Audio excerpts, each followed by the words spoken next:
Hi, folks. I wanted to run a brief lecture here on the late 19th century English decadents or aesthetes, a group of late 19th century English writers who we would associate with two slogans, one being burn with a hard gem-like flame, the other being art for art's sake. And both of those slogans, well, gave rise to purple passages in their writing.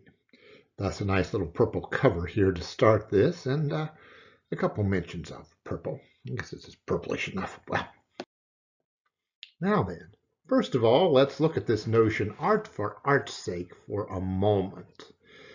Folks, why do we look at a piece of writing? I could do a long, full-scale lecture on this, and would for an in-class presentation, but we'll just be extremely brief and say, oh, we have had various notions of what constitutes aesthetic purpose. Why? Up through the 18th century, notion was prominent that writing was supposed to be very purposive, have some didactic meaning, that is, teach. This isn't very accurate. You don't necessarily learn much from a Shakespeare farce. You laugh at it in its beautiful outrageousness. But that writing communicates something is a little bit different notion, less preachy, and is one that most of us might be inclined to adhere to. However, the notion that writing value should, rather than being in ethics or communication or anything like that, something purely aesthetic. Just as there is non-representational physical art, I've never understood it, but I try to get that concept to sink in.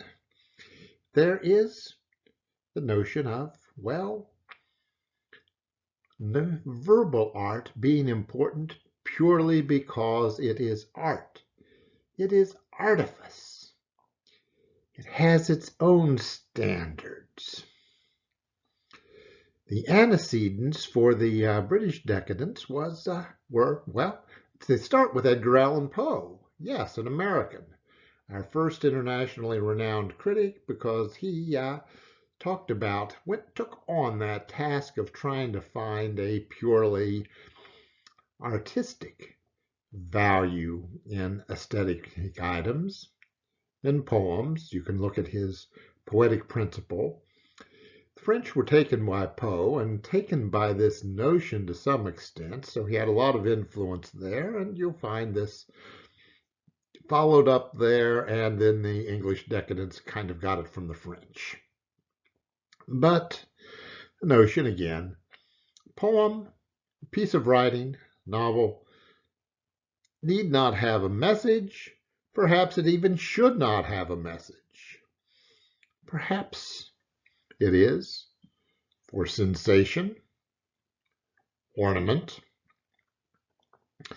and thus the artificiality in these writings tended to take the direction of purple passages, elaborate prose, elaborate description to limited intent, affected sentimentality, deliberate and often foolish tearjerker moments, things that seem designed to mock the really, really emotionally charged content of some writers, to mock real passion with these artificial passions, and a taste for lurid content, or as lurid as was acceptable at the time.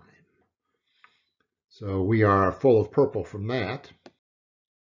Let's get some more purple in here from the, oh yes, the mantra of these folks.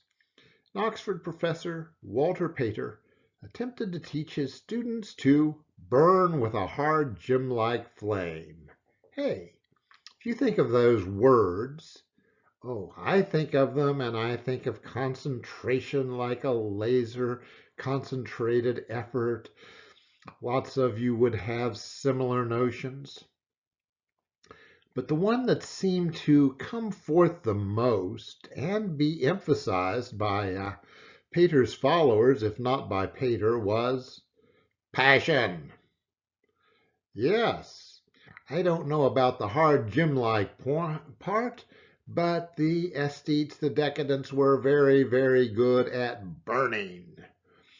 Their overwritten literary pieces, lifestyles dedicated to sensation and pleasure, various addictions, and self-destruction. Wanted to live impassioned lives, and were often rather directionless, overflowed with excess, short and wild, or, as I would phrase it, they were out not just to burn the candle at both ends, but to light it a few places in the middle too. Very self-destructive kind of thing. Now, Oscar Wilde is the one writer we really remember out of these folks. Why? Because he wrote some magnificent farces, particularly The Importance of Being Earnest. Yes, full of puns and witticisms. Wilde's language was full of puns and witticisms, both in his writing and elsewhere. He was known as a wit. He's lots of fun. You look for Wilde quotes just to chuckle at them in their delightful cynicism. Also pretty well known for his little novel, A Picture of Dorian Gray. Why? Because he came up with a very intriguing concept, put it together in an interesting fashion. The novel is sloppily written, but it has nice purple passages and fun stuff, and Wilde had fun with the outrageousness of it. Now, he also wrote one very fine poem, very serious poem, Ballad of Reading Gaol.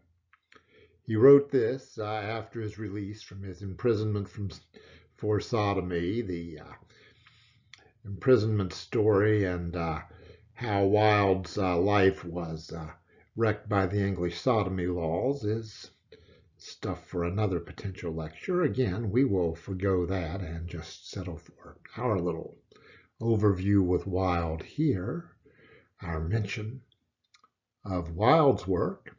And I'll tell you, there were lesser folks writing bunches of stuff, mostly overwritten, and